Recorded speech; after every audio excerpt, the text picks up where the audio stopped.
Hello, good evening everyone. Now in this video I will bring you some of the most important vocabulary words. Now इससे पहले मेरे दो videos आ चुके हैं, उसमें मैं लगभग 250 वर्ड्स कवर कर चुका हूं दोनों में मिला के। ये है थर्ड वीडियो इस सीरीज़ में और इसमें भी हम लगभग 100 वर्ड्स कवर करेंगे।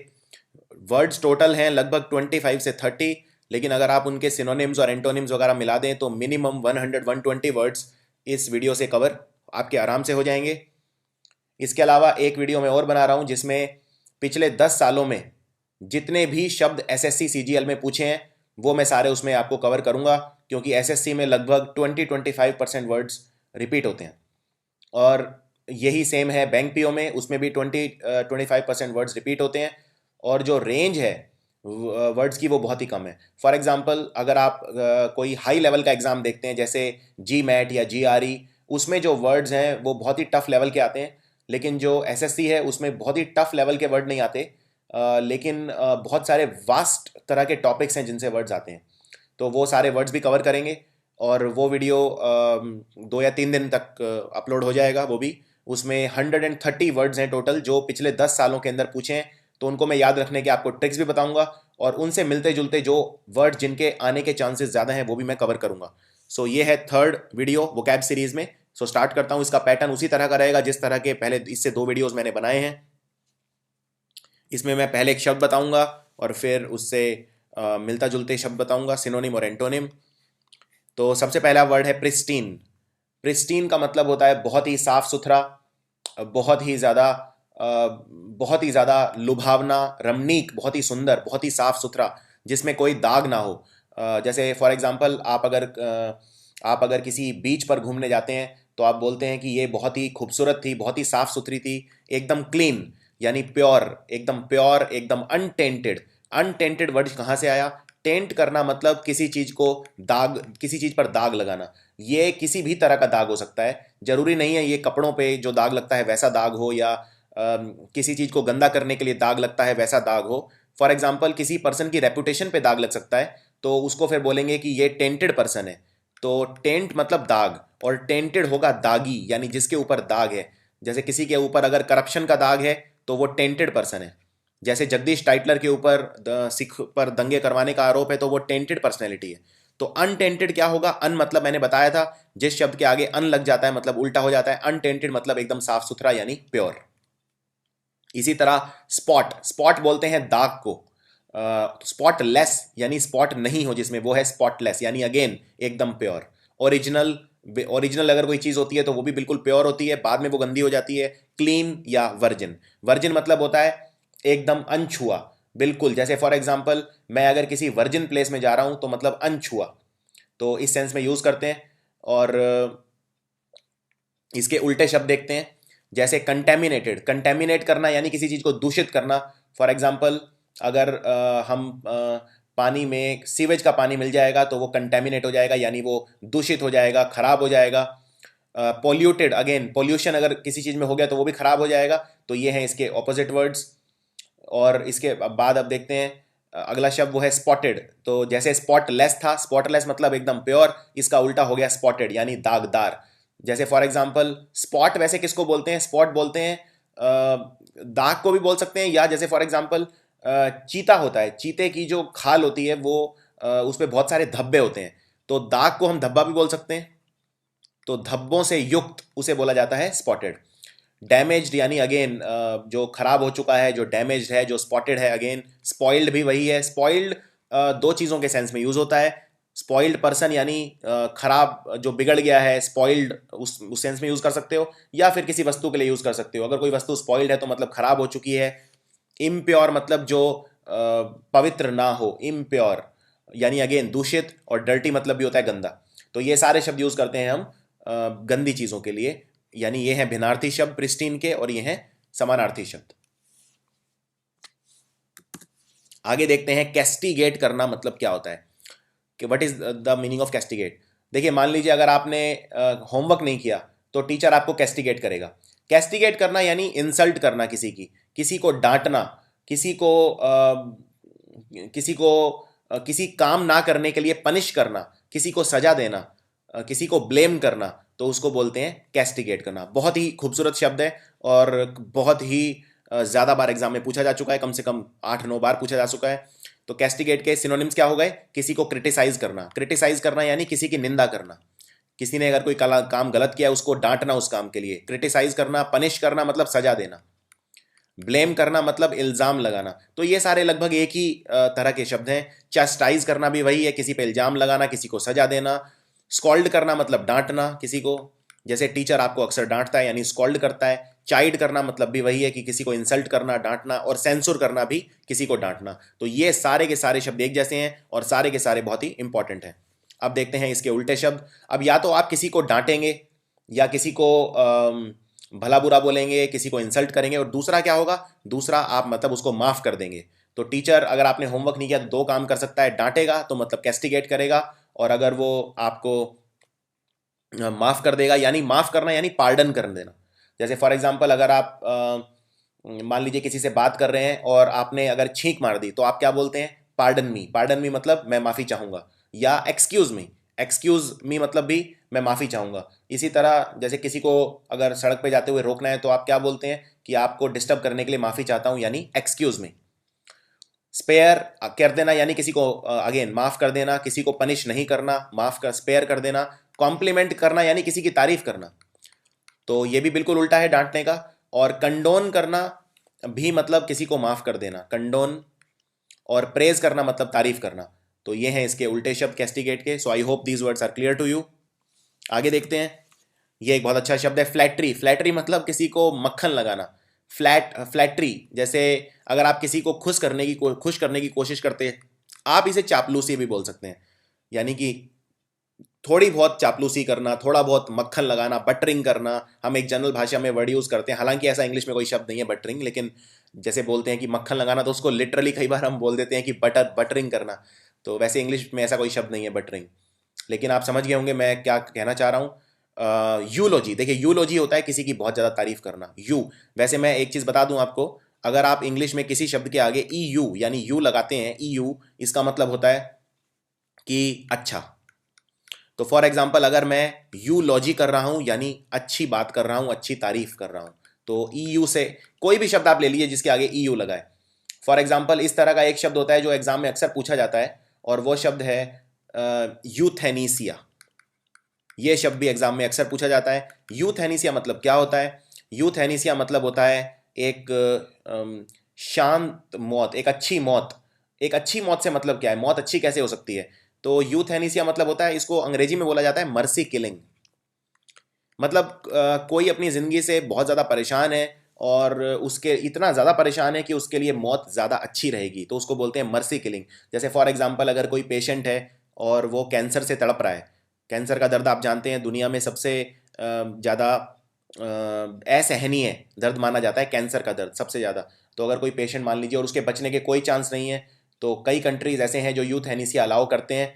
यूथेनेसिया मतलब मर्सी किलिंग, यानी कि कानूनन तौर पे उसको मरीज को मारा जा सकता है। जैसे फॉर एग्जांपल बहुत ही आराम से उसे मारा जा सकता है। उसे नींद का इंजेक्शन पहले दिया जा सकता है जिससे उसको नींद आ जाए, और उसके बाद उसे जहर का इंजेक्शन दिया जा सकता है। इससे उसकी बहुत आसानी से मौत हो जाएगी और वो अपने दर्द से बच जाएगा। तो इस तरह से बहुत सारे जानवरों के साथ किया जाता है यूथेनेसिया। जैसे एक ऑर्गेनाइजेशन है जिसको बोलते हैं पेटा। पेटा मतलब people for ethical treatment of animals. ये एक बहुत फेमस ऑर्गेनाइजेशन है वर्ल्ड का। और पेटा क्या करता है? जैसे मान लीजिए कई बार ऐसे कोई सड़क पे कोई डॉग है, जो ऐसा कोई डॉग है जो बीमार हो गया है और जो ठीक नहीं हो रहा, वो चिल्ला रहा है, तो आप पेटा को फ़ोन कर सकते हैं। तो पेटा के डॉक्टर्स आएंगे और उस डॉग को जहर का इंजेक्शन लगा देंगे और विद इन सेकेंड्स उसकी डेथ हो जाएगी। यानी एक तरह से आपने उसके लिए अच्छा किया है डॉग के लिए, क्योंकि वो तड़पता रहता अपने दर्द से, यानी आपने उसको यूथेनाइज कर दिया है, यानी उसको एक अच्छी मौत दी है, एक मर्सी किलिंग की है। यानी मर्सी मतलब होता है दया, यानी किसी पे दया करके। तो ये शब्द अक्सर एग्जाम में पूछा जाता है, यूथेनेसिया क्या होता है। एक इस सब्जेक्ट के ऊपर एक पिक्चर भी बनी थी अभी, ऋतिक रोशन की एक पिक्चर आई थी जिसका नाम था गुजारिश। तो गुजारिश में उसने एक ऐसे जादूगर का रोल किया था जो पूरे टाइम बिस्तर पे पड़ा रहता है क्योंकि उसके हाथ पैर काम नहीं करते, उसको पैरालिसिस होता है यानी लकवा मार जाता है, और वो अदालत से अपने लिए यूथेनेसिया मांगता है क्योंकि उसके जीने का कोई मकसद ही नहीं है। क्योंकि तो ये इस तरह के शब्द भी पूछे जाते हैं। नाउ एप्लॉज मतलब क्या होता है? किसी की तारीफ करना अगेन। तो मैं बता रहा था फ्लैटरी के बारे में। फ्लैटरी मतलब चापलूसी करना, बहुत ज़्यादा मक्खन लगाना, बहुत ज़्यादा किसी की तारीफ करना। तो यूलोजी मतलब भी होता है तारीफ, किसी के बारे में अच्छा बोलना। एप्लॉज मतलब भी होता है किसी की तारीफ। जैसे हम किसी को ताली बजाते हैं उसको भी एप्लॉज बोलते हैं, क्योंकि एप्लॉज मतलब हम एक तरह से किसी के लिए ताली बजा रहे हैं, मतलब हम उसको एंडोर्स कर रहे हैं, यानी हम उसकी तारीफ कर रहे हैं। प्रेज मतलब भी तारीफ होता है, और कॉम्प्लीमेंट देना यानी किसी को अच्छा बोलना किसी चीज़ के लिए। फॉर एग्जाम्पल अगर कोई बहुत ही खूबसूरत है और आप उसको बोलते हैं कि तुम काफ़ी खूबसूरत हो, तो वो एक कॉम्प्लीमेंट कहा जाएगा। और ये कॉम्प्लीमेंट की स्पेलिंग देखिए, इसमें एक और इंपॉर्टेंट चीज़ है, क्योंकि एग्जाम में इस तरह की चीज़ें अक्सर करते हैं जिसमें होमोनिम्स होमोनिम होते हैं, जो जिनका स्वर सेम होता है लेकिन शब्द अलग होते हैं। कॉम्प्लीमेंट दो वर्ड होते हैं। पहला होता है कॉम्प्लीमेंट ये COMPLEMENT, और दूसरा होता है कॉम्प्लीमेंट जिसमें आप ये शब्द देखिए PLI है। तो एक में PLI है यहाँ पे और एक में PLE है। जब आप किसी की तारीफ करते हैं या किसी को कॉम्प्लीमेंट देते हैं तो वो PLI होगा, और ये PLE अलग है। इस PLE का मतलब होता है कॉम्प्लीमेंट, मतलब इसके कई मीनिंग निकलते हैं। जैसे एक मीनिंग निकलता है फ्री, या सिनर्जी भी आप इसको बोल सकते हैं। जैसे फॉर एग्जांपल अगर आप कोई मोबाइल फ़ोन खरीदने जाते हैं और उसके साथ आपको कवर फ्री मिलता है, तो शॉपकीपर आपको बोलेगा ये कॉम्प्लीमेंट्री है। कॉम्प्लीमेंट्री मतलब इसके साथ में ये इसको कॉम्प्लीमेंट करता है, इसलिए फ्री दिया जा रहा है। कॉम्प्लीमेंट करना मतलब किसी चीज़ की वैल्यू को बढ़ा देना, उसको बोलते हैं कॉम्प्लीमेंट करना। फॉर एग्जाम्पल अगर मैं बोलता हूँ कि मैं और मेरा दोस्त, हमारी पार्टनरशिप बहुत अच्छी है, हम एक दूसरे को कॉम्प्लीमेंट करते हैं। कॉम्प्लीमेंट करते हैं यानी हम एक दूसरे की जो ताकत है उसे बढ़ा देते हैं। हम जब साथ में मिलकर काम करते हैं यानी हमारे बीच एक समन्वय है, एक पार्टनरशिप है, और हम एक दूसरे की ताकत को डबल कर देते हैं। जैसे बोलते हैं हिंदी में कहावत है, एक और एक 11। एक और एक 11 मतलब जब दो लोग मिल जाते हैं, उनकी ताकत मिल जाती है, तो एक और एक 11 हो जाते हैं, यानी वो एक दूसरे को कॉम्प्लीमेंट करते हैं। और ये कॉम्प्लीमेंट कौन सा है? ये है COMPLEMENT, ना कि MINT। सो इन दोनों में आपको कंफ्यूज रहना है, PLIMENT या PLEMENT। तो इसके उल्टे शब्द देखते हैं। अब या तो आप किसी की तारीफ करेंगे या किसी की इंसल्ट करेंगे। तो इसका उल्टा हो गया इंसल्ट करना, किसी की इंसल्ट करना, या किसी को भला बुरा कहना, किसी को डांटना, यानी क्रिटिसाइज करना। तो क्रिटिसाइज करना यानी किसी की निंदा करना। डिनंसिएट करना भी वही है, किसी को थोड़ा सा नीचा दिखाना, डिनंसिएट करना। किसी को इंसल्ट करना भी बेइज्जती करना। कंडेम्न करना यानी किसी को डिसअप्रूव करना। डिसअप्रूव करना मतलब किसी चीज का खंडन करना। खंडन करना होता है मतलब ये कहना कि मैं इस चीज की निंदा करता हूं, उसको बोलते हैं खंडन करना। डेरोगेशन, डेरोगेटरी यानी किसी को नीचा दिखाना। डेरोगेशन यानी किसी को नीचा दिखाना। ऑफेंस मतलब किसी को ऑफेंड करना, यानी किसी को नाराज कर देना, किसी को ऐसा कुछ भला बुरा कह देना जिससे वो नाराज हो जाए, यानी ऑफेंड हो जाए, तो ऑफेंस बोलते हैं उसे। तो ये सारे शब्द हैं इसके उल्टे शब्द। अगला शब्द देखते हैं, आउटस्पोकन। आउटस्पोकन को हिंदी में बोलते हैं मुंहफट। मुंहफट, मुंहफट किसे कहते हैं? जैसे जो जो थोड़ा सा अपने आप को रोकता नहीं है, जो मुंह में आए एकदम से बोल देता है। जैसे कई बार नवजोत सिद्धू जो है, आप उसको मुंहफट बोल सकते हो। या बहुत सारे, जैसे कांग्रेस के एक नेता हैं दिग्विजय सिंह, आप उन्हें मुंहफट बोल सकते हो। इसी तरह आप बीजेपी में कुछ लोग हैं, योगी आदित्यनाथ, इस तरह के कुछ लोग हैं जो बहुत ज़्यादा सोचते नहीं है बोलने से पहले, बहुत ही ब्लंट और सीधे, एकदम स्ट्रेट फॉरवर्ड, बहुत ज़्यादा रिजर्व्ड नहीं है। तो आउटस्पोकन मतलब होता है मुंह फट, यानी एकदम फ्रैंक, एकदम सीधे साफ सपाट बात करना। यानी अनरिजर्व, अनरिजर्व मतलब जो अपने आप को रोके ना। रिजर्व मतलब होता है अगर कोई पर्सन बहुत रिजर्व किस्म का है, यानी वो अपने आप को रोकता है चीज़ें करने से, किसी भी तरह की चीज़ें करने से, वो है थोड़ा रिजर्व काइंड का पर्सन। तो जैसे रोज़मर्रा की ज़िंदगी में भी आपने सुना होगा कि इस तरह से बोलते हैं कि वो एक रिजर्व काइंड का पर्सन है। रिजर्व काइंड का पर्सन यानी वो बहुत ज़्यादा उत्साहित नहीं रहता चीज़ों को लेके, बहुत ज़्यादा, थोड़ा सा उसके अंदर एक धैर्य है, थोड़ा सा वो अपने आप को रोक के चलता है, रिस्ट्रेन करके चलता है। तो उसके लिए शब्द यूज़ होता है, उसके लिए शब्द यूज़ होता है अनरिजर्व। और स्ट्रेट फॉरवर्ड होता है एकदम सीधा, जो सीधी बात करता है, स्ट्रेट फॉरवर्ड। ब्लंट भी उसे ही बोलते हैं, स्ट्रेट फॉरवर्ड को। तो ये है आउटस्पोकन के समानार्थी शब्द यानी सिनोनिम। अब देखते हैं इसके उल्टे शब्द क्या है। अब एक तो पर्सन वो होगा जो बिल्कुल ही सीधा साफ साफ बोल देगा, और दूसरा कौन होगा? जो कम बोलेगा। जो कम बोलेगा, या जो बिल्कुल बहुत ही ज़्यादा कम बोलेगा, या बहुत ही कम कॉन्फिडेंस होगा जिसमें, जो अपने आप को रोक के चलेगा। तो उसके लिए ये शब्द हम यूज़ करते हैं अक्सर। तो इसमें पहला शब्द है टैसिटर्न। ये एक बहुत अच्छा शब्द है। टैसिटर्न मतलब होता है बहुत ही साइलेंट किस्म का पर्सन, जो बहुत ही कम बोले, उसको बोलते हैं टैसिटर्न, यानी साइलेंट भी आप उसे बोल सकते हो। जैसे कोई अगर मनमोहन सिंह टाइप कोई है तो वो टैसिटर्न है या साइलेंट है। टिमिड मतलब होता है शाई, शाई उसको बोलते हैं जिसके अंदर कॉन्फिडेंस की कमी होती है। तो इसके लिए एक और अंग्रेजी का बहुत अच्छा शब्द है जिसको बोलते हैं डिफिडेंट। डिफिडेंट मतलब भी वही पर्सन है जो बहुत ही रिजर्व काइंड रहता है, बहुत ही जिसमें कॉन्फिडेंस की कमी है, जो बहुत ज़्यादा पार्टीज वगैरह में नहीं जाएगा, बाहर जाके लोगों से मिलना पसंद नहीं करेगा, उसको बोलते हैं शाई। रेटिसेंट मतलब होता है क्वाइट टाइप का, बहुत ही क्वाइट। अगर कोई पर्सन बहुत ही शांत है तो उसे बोलते हैं क्वाइट। और एक और अंग्रेजी में शब्द होता है क्वाइट, आपको उससे कंफ्यूज नहीं होना है, वो है QUITE। क्वाइट मतलब बहुत ज़्यादा। जैसे फॉर एग्जाम्पल अगर मैं बोलता हूं कि वो तो बहुत ही प्रतिभावान है तो मैं कहूंगा ही इज क्वाइट टैलेंटेड। तो उस क्वाइट की स्पेलिंग अलग है, उस क्वाइट की स्पेलिंग होती है QUITE। और मैं जो बात कर रहा हूं चुप चुप रहना यानी क्वाइट रहना, उसकी स्पेलिंग होती है QUIET। तो दोनों में आपको कंफ्यूज नहीं होना है। अक्सर देखा गया है कि सेंटेंस करेक्शन में भी ये पूछा जाता है, कहीं पे ये क्वाइट की बजाय स्पेलिंग ये क्वाइट लिख देते हैं। उसके बाद रिजर्व, अगेन रिजर्व काइंड का पर्सन है तो थोड़ा शांत किस्म का रहेगा। सो ये हैं इसके एंटोनिम्स। आगे बढ़ते हैं। क्रैबी। देखिए क्रैबी कौन होता है? क्रैबी वो होता है जो क्रिब करे बहुत ज्यादा। क्रिब से वर्ड बना क्रैबी। क्रिब करना मतलब बहुत ज्यादा इरिटेटेड हो जाना, बहुत जल्दी बहुत ज्यादा शिकायत करना, बहुत जल्दी नाराज हो जाना, छोटी छोटी बातों पे नाराज हो जाना, बहुत जल्दी गुस्सा आ जाना। तो इस तरह के पर्सन को क्या बोलते हैं? Bad tempered. Bad temper, temper मतलब क्या होता है? टेम्पर्ड होता है, टेम्पर होता है आपके मेंटल कीननेस, यानी आपकी जो दिमाग की जो शक्ति है चीज़ों को समझने की, चीज़ों को वो करने की। अगर आप अपना आपा खो देते हैं बहुत जल्दी तो आप बैड टेम्पर्ड हैं। आपा खोना यानी बहुत जल्दी आग बबूला हो जाना, इसको हिंदी में बोलते हैं आग बबूला हो जाना, यानी बहुत जल्दी गर्म हो जाना, बहुत जल्दी क्रोधित हो जाना। तो उसको बोलते हैं बैड टेम्पर्ड। डिसएग्रीएबल पर्सन कौन होगा? जो बहुत जल्दी आपसे लड़ पड़ेगा, छोटी छोटी बातों पे लड़ पड़ेगा। इल नेचर्ड भी वही होता है। सार मतलब होता है खट्टा। यहाँ खट्टा मतलब टेस्ट के सेंस में नहीं है। अगर कोई पर्सन खट्टा है, सार है, यानी बहुत ही कड़वाहट लिए हुए है आपके लिए मन में, तो ऐसा पर्सन भी चांसेस ज़्यादा है कि वो आपसे नाराज़ हो जाएगा। इरिटेबल, अगर कोई पर्सन इरिटेट बहुत जल्दी हो जाता है, बहुत जल्दी नाराज़ हो जाता है, आप उसे थोड़ा सा बोलें वो एकदम से लपक के आपकी तरफ आएगा, तो वो है इरिटेबल या पीविश। तो दोनों का मतलब एक ही है। और इसके लिए एक और बहुत खूबसूरत शब्द होता है जो फिर से एग्जाम में कई बार पूछा जा चुका है, थोड़ा सा टफ है याद रखना। इसको बोलते हैं कैंटनकेरस। कैंटनकेरस मतलब होता है इरिटेबल, जो बात बात पे नाराज हो जाए वो पर्सन है कैंटनकेरस। अब देखते हैं इसके उल्टे शब्द, एंटोनिम्स।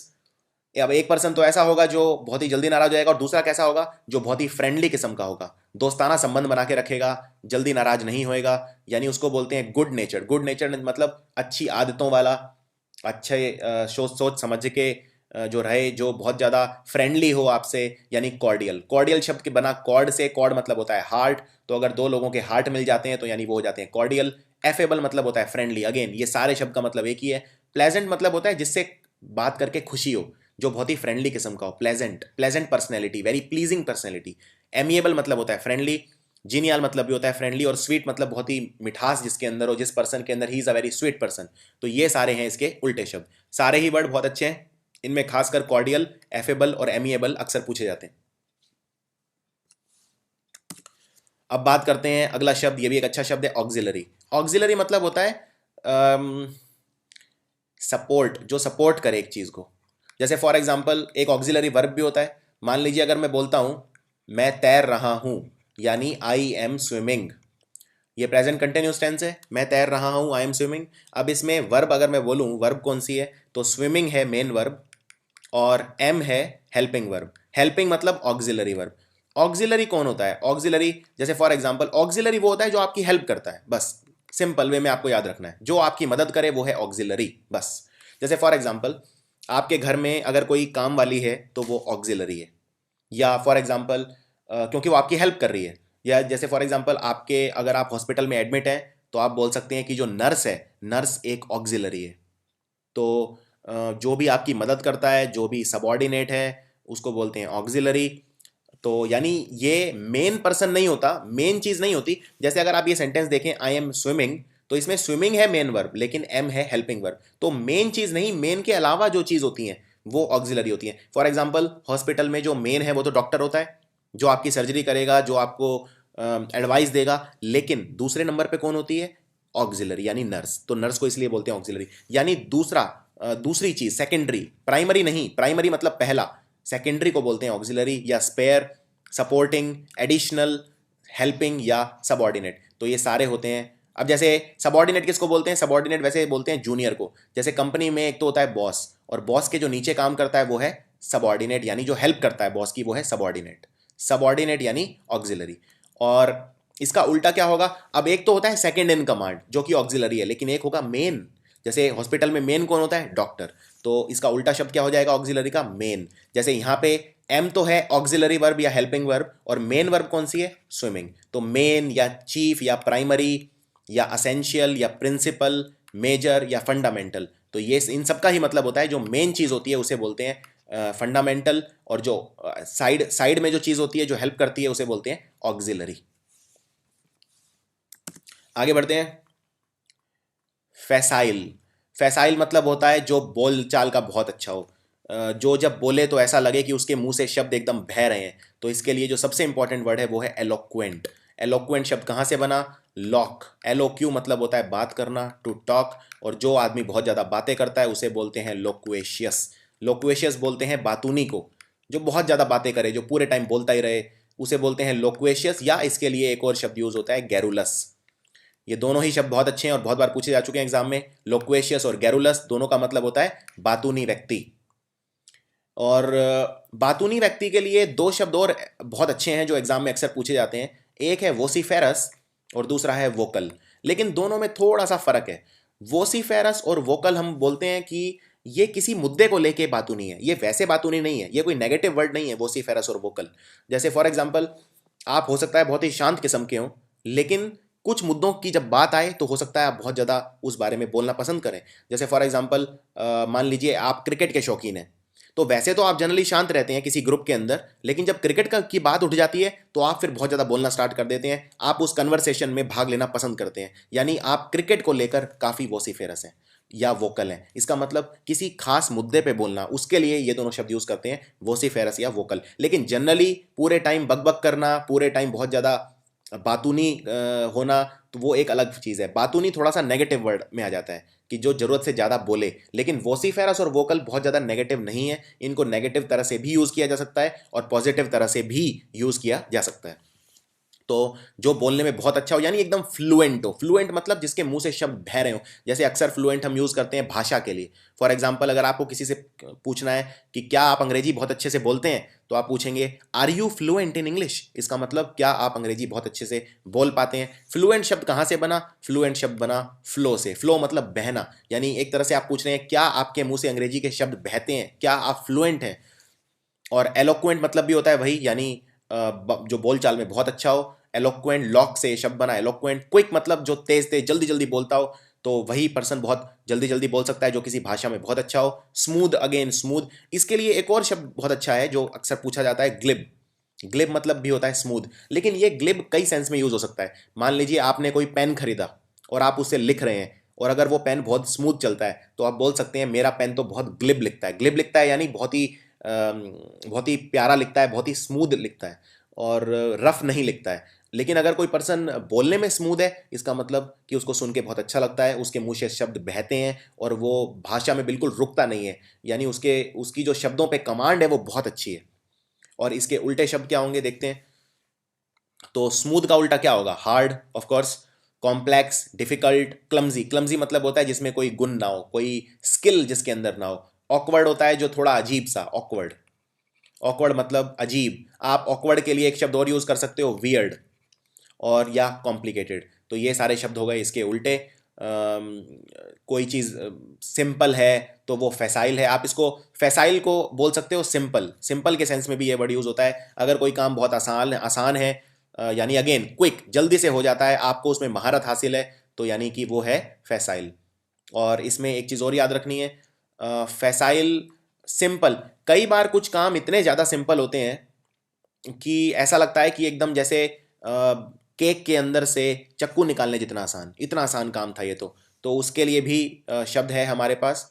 अगर कोई काम बहुत ही ज़्यादा आसान है, अगर कोई काम बहुत ही ज़्यादा आसान हो, उसके लिए शब्द यूज़ करते हैं साइनाक्योर। मैं एक बार ये शब्द लिख देता हूँ। साइनाक्योर मतलब बहुत ही आसान काम जिसके लिए बहुत कम एफर्ट करना पड़े। आगे बढ़ते हैं। सॉर्डेड। सॉर्डेड मतलब होता है बहुत ही स्वार्थी किस्म का पर्सन। स्वार्थी मतलब होता है जो जिस पर्सन को सिर्फ अपने आप से मतलब रहता है, अपने फायदे से मतलब रहता है, और उसके लिए वो दूसरे का नुकसान भी करने को तैयार रहता है। तो इस पर्सन को बोलते हैं मीन, बहुत ही मीन पर्सन, बहुत ही सेल्फिश यानी स्वार्थी, करप्ट। करप्ट मतलब एक तरह से भ्रष्टाचारी, एक तरह से कहने का वही मतलब है कि स्वार्थी। डिग्रेडेड मतलब जिसमें संस्कारों की कमी हो, जिसमें एथिक्स की कमी हो, इस पर्सन को आप बोलते हैं अनएथिकल। अनएथिकल मतलब जिसमें संस्कारों की कमी रहती है। तो एक बहुत ही जो स्वार्थी पर्सन है उसके उसमें आप कह सकते हो कि संस्कारों की कमी है। इमोरल, इमोरल भी अनएथिकल को बोलते हैं, यानी अगेन जिसके अंदर वैल्यूज नहीं है, जिसके अंदर वर्च्यूज नहीं है, जिसके अंदर संस्कारों की कमी है। डर्टी पर्सन भी वही है, मतलब मन से जो गंदा हो। ग्रीडी मतलब लालची, सो ग्रीडी को आप बोल सकते हैं लालची। और लालची पर्सन के लिए एक और भी शब्द आप यूज कर सकते हो। सो अगर कोई ऐसा पर्सन है जो बहुत ग्रीडी है, तीन शब्द इसके लिए पूछे जाते हैं एग्जाम में। पहला है रेपेशियस। रेपेशियस मतलब भी होता है स्वार्थी, लालची। और जो भ्रष्टाचारी होता है उसको बोलते हैं वीनल। वीनल मतलब जो बहुत ज़्यादा पैसों के पीछे पागल है, पैसों के लिए भ्रष्टाचार करता है, पैसों के पीछे। तो इस तरह के पर्सन को बोला जाता है मॉरली करप्ट या वीनल। और एक शब्द और यूज़ करते हैं लालची के लिए, ये बहुत इंपॉर्टेंट वर्ड है, अवरिशियस। अवरिशियस मतलब भी ग्रीडी यानी लालची। और एक शब्द होता है जिसको बोलते हैं मर्सिनरी। मर्सिनरी होता है जो पैसों के लिए कुछ भी कर सकता है। ये किसी का खून भी कर सकता है, किसी को मार सकता है, किसी को धोखा दे सकता है, वो पर्सन है मर्सिनरी। तो मर्सिनरी का सिर्फ एक ही मकसद है ज़िंदगी में, और वो है पैसा कमाना, सुख कमाना, सुखों के पीछे भागना। तो ये काम है मर्सिनरी का, यानी वो भी है ग्रेडी। तो ये है सारे इसके समानार्थी शब्द। अब देखते हैं इसके उल्टे शब्द कौन से हैं। तो एक तो पर्सन ऐसा होगा जो पैसों के लिए कुछ भी कर सकता है, जो किसी को भी मार सकता है। और दूसरा होगा जो बहुत ही क्लीन किस्म का है, बहुत ही साफ सुथरा, शरीफ, डिसेंट, रेप्यूटेबल, जिसकी रेप्यूटेशन अच्छी हो, बहुत ही सम्मानजनक यानी रेस्पेक्टेबल, बहुत ही जनरस। जनरस मतलब होता है जिसमें बड़प्पन हो, जिसमें दया का भाव हो, यानी काइंड पर्सन, जनरस पर्सन, जिसके अंदर लार्जेस हो। और या मोरलिस्टिक। मोरलिस्टिक मतलब जिसमें संस्कारों की कमी ना हो, बहुत ही मोरल्स वाला, एथिक्स वाला। तो आप इसको बोल सकते हैं एथिकल, यानी इसके अंदर वैल्यूज होंगी, यानी ये होगा वर्चुअस। तो वर्चुअस भी इसे बोल सकते हैं आप। आगे बढ़ते हैं। कोजेंट। कोजेंट मतलब होता है कन्विंसिंग। फॉर एग्जाम्पल, मान लीजिए हम किसी बात पर बहस कर रहे हैं, किसी बात पर डिबेट कर रहे हैं।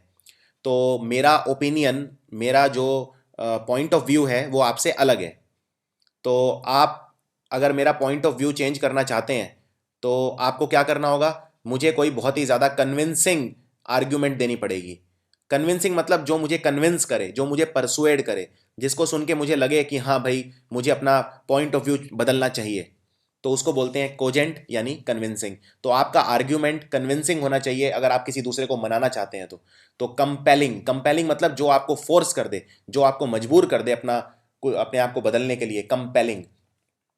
पावरफुल बहुत ही ताकतवर, बहुत ही ज्यादा फोर्सफुल, अगेन जो फोर्स करे आपको। रैशनल, रैशनल मतलब होता है लॉजिकल, जिसके पीछे कोई लॉजिक हो। पोटेंट मतलब होता है जिसमें काबिलियत होती है, यानी एबिलिटी। ये पोटेंट शब्द बना एबिलिटी यानी पोटेंसी से। सो एबिलिटी को बोलते हैं पोटेंसी। जैसे मान लीजिए अगर किसी में काबिलियत बहुत ज़्यादा है, यानी पोटेंसी ज़्यादा है, तो ऐसे पर्सन को क्या बोलेंगे जिसमें पोटेंसी ज़्यादा है, पोटेंशियल ज़्यादा है। अगर मैं बोलता हूँ आपके अंदर पोटेंशियल बहुत है, इसका मतलब यह है आपके अंदर काबिलियत ज़्यादा है। अगला शब्द है इफेक्टिव। इफेक्टिव मतलब भी वही है कि जिस चीज़ का कोई अच्छा परिणाम निकले वो है इफेक्टिव। तो ये सारे शब्द हैं कोजेंट के समानार्थी शब्द यानी सिनोनिम्स। अब देखते हैं इसके उल्टे शब्द। मान लीजिए अगर आप कोई ऐसा आर्ग्यूमेंट देते हैं जो मुझे मनाना तो दूर की बात है, मुझे बल्कि ऐसा लगे कि बहुत ही मूर्खतापूर्ण आप बोल रहे हैं, तो यानी कि वो इसका उल्टा शब्द हो जाएगा। तो उसके लिए ये सारे शब्द यूज होते हैं। पहला वीक। वीक मतलब कमजोर, आपने जो आर्ग्यूमेंट रखा जो अपनी बहस में वो कमजोर है। इररेलेवेंट। इररेलेवेंट मतलब उस चीज से रिलेटेड ही नहीं है। बात हो रही है सूरज की और आप कमेंट कर रहे हैं तारों के ऊपर, तो ये वो वाली बात हो गई, यानी कि वो है इररेलेवेंट। उसके बाद देखते हैं इनवैलिड। इनवैलिड भी वही है, इररेलेवेंट, यानी जो वैलिड ही ना हो, जो उस सिचुएशन के अंदर जिसका कोई मतलब ही ना हो, तो उसको बोलते हैं इनवैलिड। और अगला है इनइफेक्टिव। इनइफेक्टिव मतलब जिसका कोई परिणाम ना निकले। फुलिश मतलब मूर्खतापूर्ण। तो ये आप देख सकते हैं ये सारे शब्द एक ही दिशा में पॉइंट कर रहे हैं। आगे बढ़ते हैं। अपेरेंट। अपेरेंट मतलब होता है जो चीज़ एकदम साफ साफ दिखे, अपेरेंट। फॉर एग्जाम्पल कोई मुझसे अगर पूछे कि क्या भारत में, क्या हमारे समाज में भ्रष्टाचार है, तो मैं कहूँगा ये तो बहुत अपेरेंट है। अपेरेंट है मतलब बहुत ही साफ है, सबको दिखता है ये तो, यानी ये बहुत ही क्लियर है, एकदम साफ दिखता है। डिस्टिंक्ट है, डिस्टिंक्ट मतलब एकदम अलग, एकदम साफ चमकता है, डिस्टिंक्ट। विजिबल, विजिबल है यानी जो चीज़ आसानी से दिखे वो विजिबल होती है। फॉर एग्जाम्पल अगर आप मान लीजिए सफ़ेद रंग की आपने शर्ट पहनी है और उसके ऊपर काले रंग का दाग है, तो वो एकदम विजिबल है, एकदम डिस्टिंक्ट है। समझ में आया? डिस्टिंक्ट का मतलब कॉन्स्पिक्वस है, यानी कॉन्स्पिक्वस मतलब भी होता है जो एकदम साफ साफ दिखे। फॉर एग्जाम्पल मैं इस तरह से भी बोल सकता हूँ कि मेरा जो फ्रेंड है उसमें जो प्रतिभा है वो एकदम कॉन्स्पिक्वस है, यानी मेरे फ्रेंड का टैलेंट छुप नहीं सकता, एकदम साफ साफ सबको दिखता है, वो कॉन्स्पिक्वस है। फॉर एग्जाम्पल हमारे प्रधानमंत्री की जो बोलने की कला है वो एकदम कॉन्स्पिक्वस है, एकदम साफ साफ दिखती है, एकदम डिस्टिंक्ट है।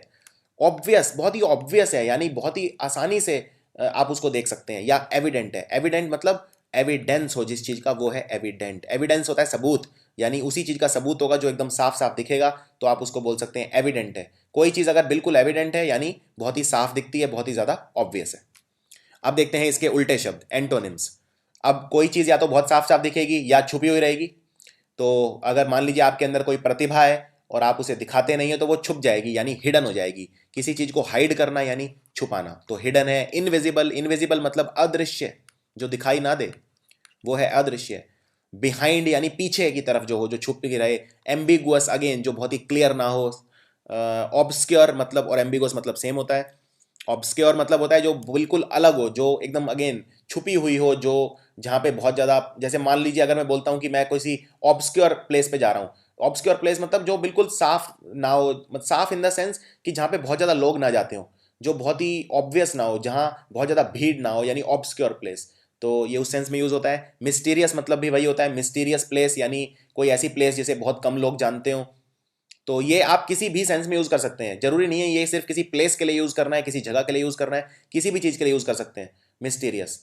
फॉर एग्जाम्पल नेताजी सुभाष चंद्र बोस की जो मृत्यु हुई वो बहुत ही मिस्टीरियस सर्कमस्टांसेस में हुई। मिस्टीरियस मतलब किसी को नहीं पता उनके पीछे, उसके पीछे कारण क्या था, यानी हिडन है वो, उनके जो कारण थे वो हिडन है, रीजंस जो हैं वो हिडन है एकदम। तो इस सेंस में यूज़ होते हैं। सीक्रेट मतलब भी वही होता है, सीक्रेट मतलब जिसके बारे में किसी को पता ना हो। सीक्रेट, अनसर्टेन, डाउटफुल, ये सब एक ही सेंस में यूज होते हैं। सीक्रेट के लिए दो तीन शब्द और होते हैं जो एग्जाम में अक्सर पूछे जाते हैं। पहला होता है क्लैंडेस्टीन। ये शब्द बहुत प्यारा शब्द है, आपको याद रखना है, क्लैंडेस्टीन। क्लैंडेस्टीन मतलब अगर मान लीजिए मैं कोई काम क्लैंडेस्टीनली कर रहा हूँ, तो बहुत ही छुप के कर रहा हूँ, सबसे छुपा के कर रहा हूँ, यानी एक सीक्रेट रख रहा हूँ, हाइड कर रहा हूँ सबसे, और इसको बोलते हैं छुपाना किसी से। इसके लिए दो शब्द और बहुत अच्छे हैं जो अक्सर पूछे जाते हैं। पहला है कंसील। फॉर एग्जाम्पल अगर मैं बोलता हूं he could not conceal his happiness, यानी वो अपनी खुशी चेहरे पे छुपा ही नहीं पाया, तो किसी चीज को छुपाना मतलब कंसील करना। क्लैंडेस्टाइन मतलब किसी चीज को सीक्रेटली करना। जैसे फॉर एग्जाम्पल आज ही एक न्यूज आई है कि बैंकॉक के अंदर मोदी और नवाज शरीफ की मीटिंग हुई थी, जिसके बारे में मीडिया को नहीं बताया गया, पत्रकारों से छुपा के रखा गया। यानी वो मीटिंग कैसी थी? क्लैंडेस्टीन थी। यानी उस मीटिंग को क्या किया गया? कंसील किया गया सबसे, यानी छुपाया गया। जैसे फॉर एग्जाम्पल जो नकाब पहनते हैं या जो बुर्का पहनते हैं, तो वो आपका चेहरा क्या कर देता है? कंसील कर देता है। आपकी आइडेंटिटी क्या कर देता है? कंसील, यानी छुपा देता है। और एक शब्द और इसके लिए यूज होता है बहुत अच्छा, और वो है कोवर्ट। COVERT। कोवर्ट मतलब सीक्रेट। फॉर एग्जाम्पल भारतीय आर्मी ने पाकिस्तानी आतंकवादियों के खिलाफ एक कोवर्ट ऑपरेशन किया। कोवर्ट मतलब जिसके बारे में किसी को पता ही ना हो, बहुत ही सीक्रेट हो जो। जैसे ओसामा बिन लादेन को पकड़ने के लिए अमेरिका ने जो ऑपरेशन किया था पाकिस्तान में, वो कैसा था? कोवर्ट ऑपरेशन था। वो आए, ओबामा को पकड़ के ले भी गए, सॉरी ओसामा को पकड़ के ले भी गए, ओसामा बिन लादेन को, और पाकिस्तान को पता तक नहीं चला। तो यानी कि वो कैसा ऑपरेशन था? वो था कोवर्ट ऑपरेशन। तो ये तीन शब्द आपको याद रखने हैं। इसके अलावा एक वर्ब भी है जो यूज होती है सीक्रेट के लिए, और वो वर्ब है स्लाई। स्लाई मतलब भी होता है छुप के करना कोई काम। जैसे फॉर एग्जाम्पल उसने मुझे एक गिफ्ट दिया काफ़ी स्लाइली, या वो क्लास में हंस रहा था स्लाइली। स्लाइली मतलब छुप छुप के, बिल्कुल सबसे छुपा के, सबसे बचा के, नजरें चुरा के, यानी अगेन सीक्रेट करना। तो ये एक बहुत ही ज़्यादा इंपॉर्टेंट वर्ड है सीक्रेट। और इसमें जो भी मैंने 5-6 शब्द बताए, इस पे आपको खास ध्यान देना है। आप इसको कहीं लिख सकते हैं और फिर प्रैक्टिस कर सकते हैं। विक्ट्री मतलब होता है जीत। आप अगर किसी काम में जीत जाएं, आपको आपका जो मोटिव था, जो मकसद था वो पूरा हो जाए, उसको बोलते हैं विक्ट्री, यानी जीत, जीत लेना कोई चीज़। यानी ट्रायम्फ, ट्रायम्फ मतलब भी होता है जीत। जनरली ट्रायम्फ यूज़ किया जाता है कोई बहुत बड़ा कोई मिशन है, अगर आपने वो जीत लिया। फॉर एग्जांपल, अगर आपने कोई जंग जीत ली, वॉर जीत ली, या आपने कोई चुनाव जीत लिया, यानी ट्रायम्फ, यू ट्रायम्फ्ड। फुलफिलमेंट यानी किसी काम को पूरा करना, यानी अगेन उसमें जीत मिलना। उसमें जैसे आपने कोई अगर बिजनेस स्टार्ट किया है तो उसमें आपको जीत मिल सकती है, तो एक तरह से जीत मिलना यानी अगेन ट्रायम्फ। सक्सेस मिलना, सक्सेस मतलब आप जानते हैं सक्सेस क्या होता है। अटेनमेंट, अटेनमेंट मतलब किसी चीज़ को पा लेना, किसी चीज़ को पा लेना उसे बोलते हैं अटेनमेंट। अचीवमेंट बोलते हैं कोई आपने कुछ बहुत अचीव कर लिया, कोई मुकाम हासिल कर लिया, उसको बोलते हैं अचीवमेंट। प्राइमेसी, कंक्वेस्ट, कंक्वेस्ट मतलब होता है जीत लेना, और डोमिनेशन मतलब होता है कि अपना अधिपत्य जमा लेना। जैसे फॉर एग्जांपल, अगर आप अधिपत्य, मतलब अधिपत्य को बोलते हैं मोनोपोली, एक अधिकार भी बोलते हैं इसे। जैसे फॉर एग्जांपल, सिकंदर ने पूरी दुनिया जीत ली थी, तो पूरी दुनिया में सिकंदर का डोमिनेशन था। डोमिनेशन था यानी सिकंदर डोमिनेट करता था, जो सिकंदर बोलता था सब वो करते थे, तो उसका अधिपत्य था। अधिपत्य मतलब वो बस जो वो कहे वही होगा, मतलब एक ही वो है। जैसे फॉर एग्जांपल, अगर किसी शहर में एक ही स्कूल हो पढ़ने के लिए, तो वो स्कूल अपनी मनमानी करेगा, यानी वो अपना डोमिनेशन दिखाएगा, और उस स्कूल का अधिपत्य होगा, एक अधिकार होगा या मोनोपोली होगी। तो ये उस सेंस में यूज़ किए जाते हैं। और इसका उल्टा शब्द देखते हैं अब। डिफीट मतलब हार, अगेन विक्ट्री का उल्टा जो भी आप शब्द देखें, हार, फेलियर, डाउनफॉल, फ्रस्ट्रेशन या लॉस। फ्रस्ट्रेशन मतलब होता है बहुत उदासीन हो जाना। उदासीन क्यों हो जाना? क्योंकि आपको विक्ट्री नहीं मिली, उस चीज़ में जीत नहीं मिली, तो आप उदासीन हो जाएंगे, फ्रस्ट्रेट हो जाएंगे। तो ये है इसका मतलब। तो आगे बढ़ते हैं। नर्वस, नर्वस मतलब होता है अगर आप बहुत ही ज़्यादा स्ट्रेस में हैं, यानी तनाव, आपको किसी चीज़ को लेके बहुत ज़्यादा एनजाइटी हो रही है, तो इसके लिए एक शब्द और है अच्छा, वो है एनजाइटी। एनजाइटी मतलब आप किसी चीज़ से घबराए हुए हैं, आप तनाव में हैं। फॉर एग्जांपल, अगर आपको मान लीजिए कोई आपको बोले कि स्टेज पे जाके आपको गाना है, और आपको आदत नहीं है स्टेज पे जाके गाने की, तो आप नर्वस हो जाएंगे, यानी आप किसी को फेस नहीं कर पाएंगे, आप चाहेंगे कि इस चीज़ से मैं बच जाऊं, उस चीज़ को लेके आप तनाव में होंगे। तो उसको बोलते हैं नर्वस होना, घबरा जाना। तो इसके शब्द कौन कौन से होते हैं? जैसे हेजिटेंट, हेजिटेंट यानी आप उस काम को लुक फॉरवर्ड नहीं कर रहे, आप उससे बचना चाह रहे हैं। हेजिटेंट है यानी आप उससे रुकना चाह रहे हैं, आप में उस चीज़ को लेके बहुत ज़्यादा एक बचने का भाव है, यानी आप हेजिटेंट हैं उस चीज़ को लेके। और दूसरा है एंग्शियस, एंग्शियस मैं बता चुका हूँ, एंजाइटी मतलब तनाव, तो अगर आप में तनाव है, तनावग्रस्त हैं आप, तो आप हैं एंग्शियस। और इसके लिए एक और अच्छा शब्द यूज़ करते हैं, वो है रेस्टलेस। रेस्टलेस मतलब अगेन जिस आपको बिल्कुल आराम नहीं मिल रहा है, यानी एक तरह से आप बहुत ज़्यादा उत्तेजित हैं, तो आप हैं रेस्टलेस। टिमिड, टिमिड मतलब होता है आप में अगर उतना कॉन्फिडेंस ही नहीं है कि आप किसी को फेस करें। तो अगर आपसे मैंने बोला कि जाइए जाके स्टेज पर गाइए, तो आप टिमिड है, मतलब आप बिल्कुल नहीं जाएंगे, यानी अगेन आप तनाव में आ जाएंगे। तो टिमिड मतलब होता है शाई, ये शब्द मैं कवर कर चुका हूँ ऑलरेडी। अफ्रेड मतलब किसी चीज़ से आपको अगर डर लगता है, तो अफ्रेड मतलब किसी चीज़ से डरना। टेंस मतलब होता है बहुत ज़्यादा टेंस, यानी बहुत ज़्यादा तनाव में। एजिटेटेड होता है बहुत ज़्यादा इरिटेटेड, एजिटेटेड होना बहुत ज़्यादा, अगेन शांति ना मिलना, बहुत ज़्यादा मेंटली डिस्टर्ब्ड रहना। तो डिस्टर्ब्ड, एजिटेटेड, ये अपसेट, अपसेट मतलब होता है उदास। तो ये सारे एक ही तरह के शब्द हैं। आप इमेजिन कर सकते हैं एक ऐसे पर्सन को जिसको स्टेज पर गाने के लिए बोला है, तो उसके साथ उसके लिए ये सारे शब्द आप जोड़ सकते हैं।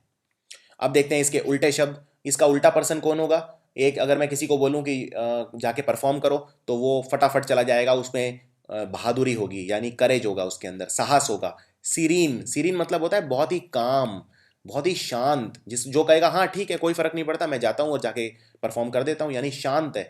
जिसके पास जो मेंटली बहुत ज़्यादा साउंड है, उसको बोलते हैं काम। या बोल्ड, बोल्ड मतलब जो बहुत ही ज़्यादा बहादुर है, जिसमें रिस्क लेने का दम है बहुत ज़्यादा, उसको बोलते हैं बोल्ड, यानी जो डेयरिंग है, जिसको फर्क ना पड़े कि लोग उसके बारे में क्या सोचें। काम है, काम मतलब शांत। वैलियंट मतलब होता है बहादुर, जिसमें रिस्क लेने का दम है, उसे बोलते हैं वैलियंट, यानी very risk taking person. Relax मतलब जो शांत है। ब्रेव मतलब बहादुर। करेजियस मतलब जिसमें साहस है। कॉन्फिडेंट मतलब जिसमें कॉन्फिडेंस है। तो ये सारे उसके उल्टे शब्द हैं, तो ये सारे शब्द आपको पता होने चाहिए। इनमें करेजियस, सीरीन, वैलियंट और कॉन्फिडेंट आप जानते ही हो, करेजियस एक अच्छा शब्द है, डेयरिंग भी एक अच्छा शब्द है। और वो पर्सन जो बहुत ज़्यादा डेयर करता है, जो रिजल्ट की परवाह नहीं करता, जो बस किसी काम को कर जाता है रिस्क लेके, उसको बोलते हैं डेयर डेविल। सो डेयर डेविल कौन होता है? डेयर डेविल वो होता है जो रिस्क ले और जो रिजल्ट्स की परवाह ना करे, उसको बोलते हैं डेयर डेविल। आगे बढ़ते हैं। कन्फेस। कन्फेस कर लेना मतलब अपनी गलती मान लेना, ये मान लेना कि हाँ भाई मैं गलत था, मेरे से गलती हो गई, उसको बोलते हैं कन्फेस करना। या आप अपनी किसी कमी के बारे में दूसरे को बता रहे हैं, आप फाइनली एक्सेप्ट कर रहे हैं कि हाँ भाई आप में कोई कमी थी, यानी आप कन्फेस कर रहे हैं, यानी एक्नॉलेज करना। एक्नॉलेज करना यानी हाँ मान लेना कि मेरे अंदर ये कमी है, तो उसको बोलते हैं कन्फेस करना। और डिक्लेयर करना मतलब बता देना सबको कि उसको बोलते हैं डिक्लेयर करना। रिवील करना मतलब कोई छुपी हुई चीज़ को सार्वजनिक करना, उसको बोलते हैं रिवील करना। कंसीड कर लेना यानी मान लेना बात को, दैट इज कॉल्ड कंसीड, यानी मान लेना कि आपकी गलती थी। एडमिट कर लेना अपनी गलती को, एक्सेप्ट कर लेना, डिस्क्लोज कर देना, या प्रोफेस। प्रोफेस मतलब भी होता है बताना। तो ये सारे शब्द एक ही दिशा में हैं। एक्नॉलेज करना, मैं रिपीट कर देता हूँ, कन्फेस करना मतलब अपनी गलती मान लेना। एक्नॉलेज करना मतलब हाँ आप पहले खुद मानेंगे गलती मानने से पहले कि हाँ मेरे अंदर ये कमी थी, उसको बोलते हैं एक्नॉलेज करना। और फाइनली उसे बताना, तो उसके लिए शब्द होते हैं डिक्लेयर करना, रिवील करना या कंसीड करना। मान लेना, एडमिट करना। प्रोफेस करना मतलब होता है बताना। तो किसी को अगर आप कोई चीज़ बता रहे हैं तो प्रोफेस कर रहे हैं। और इसके उल्टे शब्द क्या होंगे? अब या तो आप अपनी गलती मानेंगे या नहीं मानेंगे। तो नहीं मानेंगे यानी डिनाई करेंगे। डिनाई करना यानी किसी चीज़ को मना करना कि नहीं। डिनाई एक जनरल सेंस में भी यूज़ कर सकते हैं, जरूरी नहीं है आपको गलतियां ही कोई डिनाई करनी है। फॉर एग्जाम्पल, अगर आपने मेरे से कोई काम करने की परमिशन मांगी, तो मैं आपको डिनाई कर दूंगा। डिनाई कर दूंगा यानी आपको बोलूंगा कि नहीं मेरी परमिशन आपको नहीं है, यानी रिजेक्ट कर दूंगा। तो आप अपनी गलतियां छुपाना यानी हाइड करना। कंसील, अगेन शब्द आ गया कंसील। कंसील मैंने आपको बताया था, कंसील करना मतलब कोई चीज़ छुपाना, तो सीक्रेटली करना। तो ये सब है इसके उल्टे दिशा में शब्द, यानी एंटोनिम्स, भिन्नार्थी शब्द।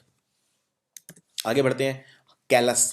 कैलस मतलब होता है जो बहुत ही, जिसमें दया का भाव ना हो, एकदम जो जिसमें बिल्कुल ही दया ना हो, जिस पर्सन को कोई फर्क ही ना पड़ता हो, जिसमें जो बहुत ही ज़्यादा क्रूअल किस्म का हो, शैतान रूपी एकदम, जिसमें दिल ही ना हो, ऐसा उसको बोल सकते हैं कैलस। और बहुत ही क्रूर, आपने आई होप हिंदी में ये शब्द सुना होगा, क्रूर किस्म का। क्रूर मतलब एकदम क्रूअल, तो उसको बोला जाता है कैलस, यानी कि बहुत ही हार्ड किस्म का पर्सन हो, सॉफ्ट ना हो। मर्सीलेस मतलब जिसमें दया का बिल्कुल ही ना हो, दयालु बिल्कुल ना हो, जो दया का भाव ना हो। मर्सी मतलब होता है दया, और मर्सी लेस जो हो। इसके अलावा इनडिफरेंट। इनडिफरेंट शब्द का मतलब होता है किसी चीज़ से फर्क ना पड़ना। फॉर एग्जाम्पल, ना खुशी से फर्क पड़ना, ना दुख से फर्क पड़ना, मतलब आपको उस चीज़ से फर्क ही नहीं पड़ता। और इनडिफरेंट के लिए एक और बहुत अच्छा शब्द है, अक्सर पूछा जाता है एग्जाम में, वो है एपैथेटिक। अगर आप किसी चीज़ से एपैथेटिक हैं, यानी आपके अंदर फीलिंग्स ही नहीं है उस चीज़ को लेके, ना आपको वो चीज़ अच्छी है तो फर्क पड़ता है, ना खराब है तो फर्क पड़ता है, यानी आप हैं एपैथेटिक या इनडिफरेंट। क्रूअल मतलब क्रूर। हार्टलेस मतलब जिसमें दिल ही ना हो, जो बहुत ही ज़्यादा एक क्रूर किस्म का व्यक्ति हो। Hard hearted, indifferent, apathetic. तो एपैथेटिक भी यहाँ पे आ गया है, मैंने यहाँ पे लिखवा दिया है आपको। कोल्ड किस्म का पर्सन। कोल्ड मतलब जो बहुत ज़्यादा फीलिंग्स ना दिखाए अपनी। कोल्ड फिश एक एक वैसे इडियम भी है, मुहावरा भी है, जिसको बोलते हैं कोल्ड फिश, कि वो पर्सन तो एकदम कोल्ड फिश है। कोल्ड फिश मतलब जो बहुत ज़्यादा इमोशंस ना दिखाए, ना तो वो सकारात्मक इमोशंस दिखाए ना नकारात्मक, उसे कोई फर्क ही ना पड़ता हो बेसिकली। तो वो है ये। और इसका उल्टा पर्सन कौन सा होगा? उल्टा होगा जो बहुत ही दयालु है, बहुत ही काइंड है, बहुत ही जिसमें बड़प्पन है, बहुत ही सबकी केयर करने वाला, सबको सबकी मान के चलने वाला, सबके लिए दुआ मांगने वाला, उस तरह का पर्सन, यानी बहुत ही सॉफ्ट। ग्रेशियस। ग्रेशियस मतलब जो सबको सम्मान दे, यानी रेस्पेक्टफुल पर्सन। टेंडर मतलब सॉफ्ट।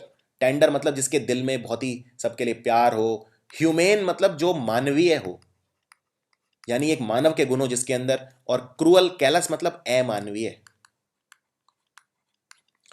सेंसिटिव हो, आप किसी के लिए सेंसिटिव हैं मतलब किसी की केयर करते हैं, किसी का ध्यान ध्यान रखते हैं। कंपैशनेट मतलब किसी के लिए काइंडनेस रखना, किसी के लिए दिल में सही फीलिंग्स रखना, किसी का अच्छा चाहना, उसको बोलते हैं कंपैशन। और कंपैशन जिसके अंदर होती है, जैसे कहते हैं कि गरीबों के लिए हमेशा दिल में कंपैशन रखनी चाहिए, यानी गरीबों के लिए कंपैशनेट होना चाहिए।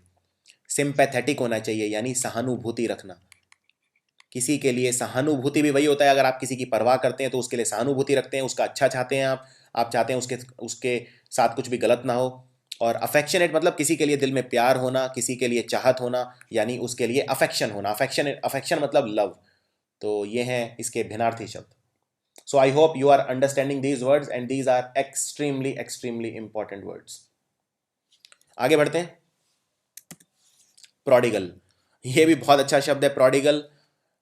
प्रोडिगल की पृष्ठभूमि देखते हैं, ये शब्द की पृष्ठभूमि क्या है, मतलब ये शब्द कहाँ से आया। मान लीजिए अगर कोई पर्सन है और वो किसी राजा महाराजा के घर पैदा हो गया है, कोई बहुत बड़े घर में पैदा हुआ है, बहुत अमीर, कोई बहुत ही कोई ऐसा पर्सन जिसे कोई पैसा खर्च करते हुए सोचना ही ना पड़े, इतना रईस, हर मतलब धन धान की कोई कमी ना हो घर में, किसी भी चीज़ को बहुत ही आसानी से उसे मिल जाए। तो क्या इस तरह के पर्सन को पैसों की वैल्यू पता चलेगी? ये जब पर्सन बड़ा हो जाएगा क्या इसे पैसों की वैल्यू पता चलेगी? नहीं पता चलेगी। तो ये क्या करेगा? ये बहुत ही खर्चीला किस्म का पर्सन होगा, यानी बहुत ही पैसा वेस्ट करेगा। आप अक्सर देखते होंगे, जैसे मैं आज ही न्यूज़पेपर में पढ़ रहा था, एक एनआरआई के बेटे की शादी हुई दिल्ली में अभी, और उसमें 55 करोड़ रुपया उसने खर्च कर दिया। तो क्या आप ये कहेंगे कि ये बहुत ही अच्छा किया? एक तरफ भारत में हर रोज़ लगभग 4,000 बच्चे भूख से मर जाते हैं, और एक तरफ एक अमीर है जिसने 55 करोड़ अपनी बेटी की शादी में खर्च कर दिए। तो ये इस तरह के व्यवहार को, इस तरह के उसको आप क्या कहेंगे? ये है शो ऑफ, दिखावा, बहुत ज़्यादा पैसा खर्च करना, पैसों की वेस्टेज करना। तो उसको बोलते हैं प्रोडिगल। प्रोडिगल मतलब बहुत ही खर्चीला, बहुत ही पैसा खराब करने वाला, जिसको पैसों से कोई फर्क ही ना पड़े, वो है। यानी लेविश। लेविश मतलब, लेविश के लिए एक बहुत अच्छा शब्द यूज होता है जो होता है पॉम्पस। लेविश होता है बहुत ही ज्यादा खर्चीला होना। रेकलेस, रेकलेस मतलब एकदम केयरलेस, मतलब परवाह ही ना करना। रेकलेस मतलब केयरलेस। स्पेंड थ्रिफ्ट होता है जो बहुत ज़्यादा खर्चा करता है, यानी स्पेंड करता है, उसको बोलते हैं स्पेंड थ्रिफ्ट। एबंडेंट मतलब किसी चीज़ की भौतिकता होना, कोई चीज़ बहुत ज़्यादा होना। जैसे घर में अगर 50 गाड़ियाँ हैं तो बहुत ही एबंडेंस है आपके पास।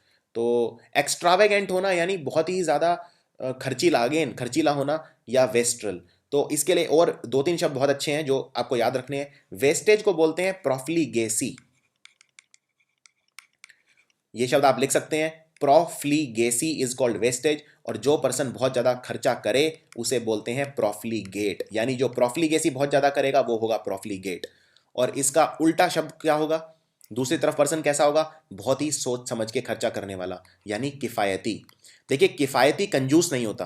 कंजूस होता है जो जहां खर्चा करने की जरूरत है वहां भी खर्चा ना करे, लेकिन किफायती होता है जितना जरूरत हो उतना ही खर्चा करे, यानी सोच समझ के खर्चा करे, पूरी रेस्पॉन्सिबिलिटी के साथ खर्चा करे, उसको बोलते हैं किफायती। किफायती यानी थ्रिफ्टी। थ्रिफ्टी मतलब इकोनॉमिकल, जो कम खर्चा करे, सोच समझ के खर्चा करे, जिसे पैसों की वैल्यू पता हो। फ्रूगल, फ्रूगल मतलब भी वही है। केयरफुल मतलब जो बहुत ही ज़्यादा संकोच में बहुत ही केयरफुल रहे। और लिमिटेड मतलब जो कम खर्चा करे, तो ये लिमिट में करे। तो ये सारे हैं इसके उल्टे शब्द। इसमें थ्रिफ्टी, फ्रूगल, ये दो शब्द खासकर बहुत ही ज़्यादा इंपॉर्टेंट है। और एक शब्द और आप यूज़ कर सकते हैं ऐसे पर्सन के लिए, ये भी एग्जाम में आ चुका है, इसको बोलते हैं पार्सीमोनियस। PARSIMONIOUS, पार्सीमोनियस। पार्सीमोनियस मतलब अगेन जो खर्चा कम करता है उसको बोलते हैं पार्सीमोनियस। दूसरी तरफ एक ऐसा पर्सन भी होता है जो जरूरत पड़ने पे भी खर्चा ना करे, उसे बोलते हैं माइजर यानी कंजूस।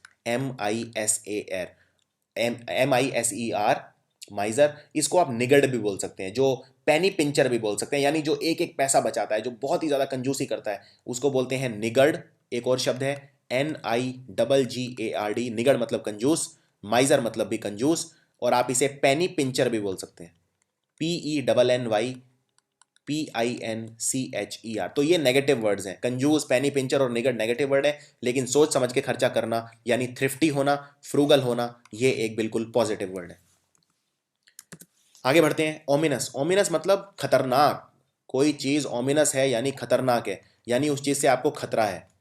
सो ओमिनस बोलते हैं खतरनाक को, यानी थ्रेटनिंग, जिस चीज़ से आपको थ्रेट है। थ्रेट बोलते हैं खतरा। खतरे के लिए एक शब्द और यूज़ करते हैं पेरिल, और जो चीज़ खतरनाक होती है उसे बोलते हैं पेरिलस। पेरिलस यानी खतरनाक, पेरिल, पेरिल मतलब खतरा। तो हार्मफुल यानी खतरनाक, इनऑस्पिशियस, मेनेसिंग। मेनेस मतलब जो चीज़ आपको ख़त्म करने पे उतारू हो, आपको जिससे खतरा हो। डेंजरस मतलब भी खतरनाक होता है। सिनिस्टर मतलब भी खतरनाक होता है। सिनिस्टर वैसे कई सेंस में और भी यूज़ होता है। सिनिस्टर, सिनिस्टर बोलते हैं कोई बहुत ही ज़्यादा अगर हीनियस क्राइम है उसे भी सिनिस्टर बोल सकते हैं। जिसमें अगेन सिनिस्टर क्राइम मतलब बहुत ही बड़ा क्राइम, उसके लिए भी सिनिस्टर यूज़ कर सकते हैं। सिन मतलब वैसे पाप होता है, यानी पैकेर भी उसे बोलते हैं। इसके अलावा ऑस्पिशियस, ऑस्पिशियस मतलब होता है कोई चीज़ अगर ऑस्पिशियस है मतलब एक तरह से पूजनीय है, मतलब वो आपको बहुत ज़्यादा फायदा पहुंचाएगी। जैसे फॉर एग्जांपल अगर आप बोलते हैं, मान लीजिए किसी दिन आपके बिजनेस में आपको लाखों का फायदा हो गया, तो आप बोलेंगे आज तो बड़ा ऑस्पिशियस डे था। ऑस्पिशियस डे मतलब बहुत अच्छा दिन था आज तो, बहुत ही ज़्यादा मेरा फायदा हो गया आज। तो ये बिल्कुल उल्टा है नुकसान का, यानी खतरे से बिल्कुल उल्टा है ऑस्पिशियस।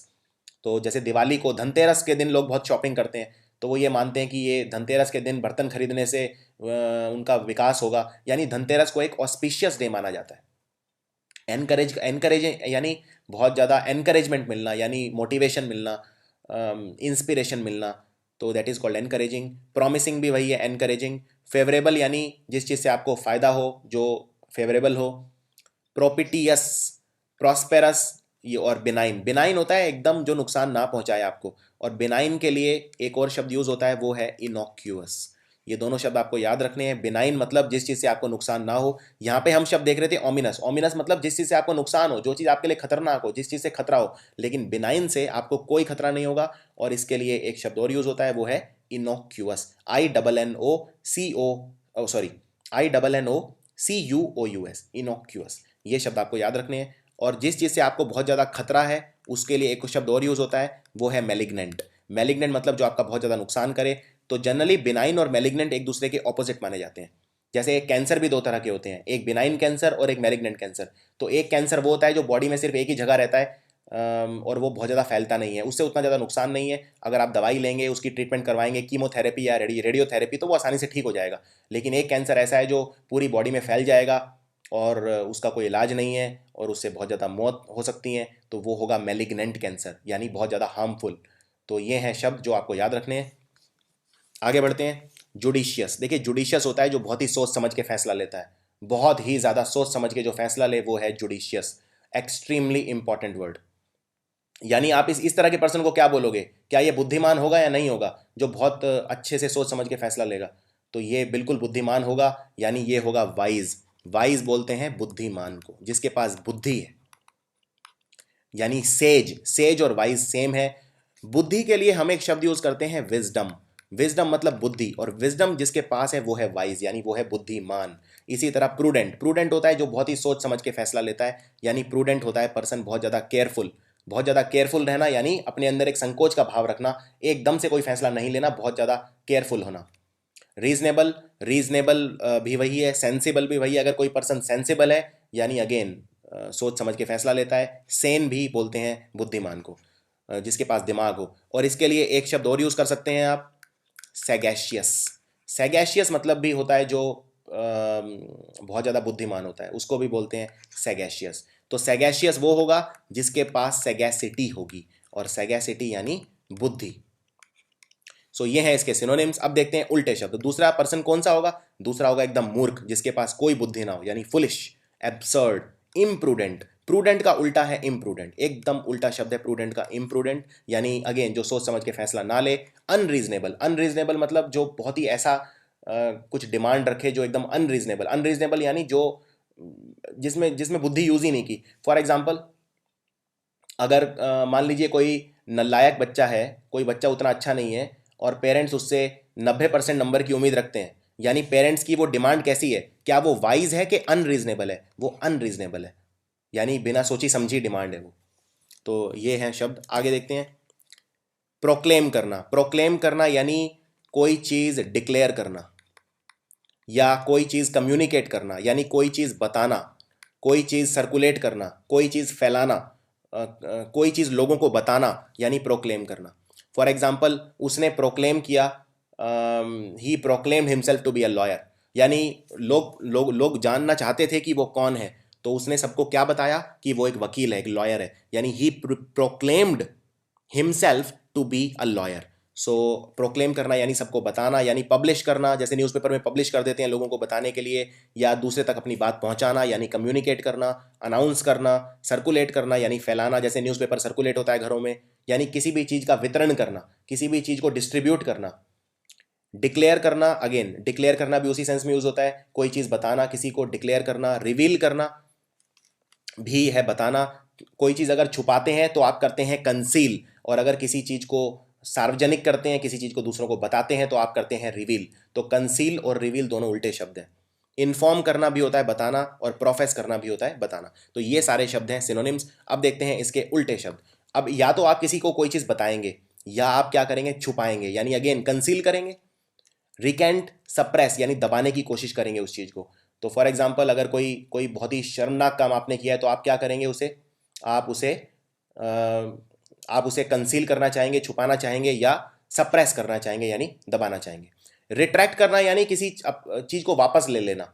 जैसे फॉर एग्जाम्पल आपने कोई स्टेटमेंट दिया, और आप जानते हैं कि ये स्टेटमेंट आपको निंदा करवाएगा, आपकी बेइज्जती करवाएगा, तो आप उसे क्या करेंगे, रिट्रैक्ट कर लेंगे। रिट्रैक्ट कर लेंगे यानी वापस ले लेंगे। कंसील कर लेंगे, हाइड यानी छुपा लेंगे। डिसअवाउ करना यानी कोई चीज़ बोलना कि नहीं, ये मैंने नहीं की, ये गलत है, उसको बोलते हैं डिसअवाउ कर देना। सो ये कुछ शब्द हैं जो इसके एंटोनिम्स हैं। इसमें जो ज़्यादा इंपॉर्टेंट है वो सिनोनिम्स हैं। तो इसमें सिनोनिम जो ज़्यादा इंपॉर्टेंट है, जैसे रिवील, पब्लिश, प्रोफेस, ये ज़्यादा इंपॉर्टेंट है। आगे देखते हैं। क्वेर, ये थोड़ा सा डिफिकल्ट शब्द है समझाने के लिए, क्योंकि इसके इतने सारे मीनिंग हैं। खैर मैं कोशिश करता हूँ। देखिए, एक तो होता है जो साधारण होता है, और एक होता है लीक से हटके। मान लीजिए एक क्लास है, क्लास में 50 बच्चे हैं, और सभी बहुत एक जैसे हैं। लेकिन मान लीजिए अगर कोई एक बच्चा ऐसा है जिसमें कोई खास कुछ है, यानी वो सबसे अलग है। जो जैसे अगर आपने तारे ज़मीन पर पिक्चर देखी हो, तारे ज़मीन पर में वो सारे बच्चे क्लास में एक जैसे होते हैं, लेकिन वो एक बच्चा ऐसा होता है जो, आई थिंक उसका दर्शन शायद नाम है, दर्शन जाफरी, जो बिल्कुल अलग होता है, जो जिसमें आमिर खान प्रतिभा खोजता है। तो वो बच्चा एक अलग है, यानी एक्सेंट्रिक है, यानी लीक से हटके। अगर एक चीज़ तो होती है, जैसे ये शब्द आया कहाँ से, जैसे एक सर्कल है, ये सर्कल है, सर्कल में जो बिल्कुल बीच में चीज़ होती है उसे बोलते हैं सेंटर, और सेंटर से अलग जो चीज़ है उसे बोलते हैं एक्सेंट्रिक, यानी सेंटर से अलग, सेंटर के आसपास, वो है एक्सेंट्रिक। और एक्सेंट्रिक मतलब जो एकदम नॉर्मल नहीं है, जो आप एक्सपेक्ट नहीं कर रहे, उससे हटके थोड़ा सा, तो थोड़ा सा हटके उसे बोलते हैं क्वेर, यानी एबनॉर्मल भी बोल सकते हैं, लेकिन एबनॉर्मल थोड़ा सा नेगेटिव वर्ड है, लेकिन हाँ इसका कंटेक्चुअल मीनिंग सेम है।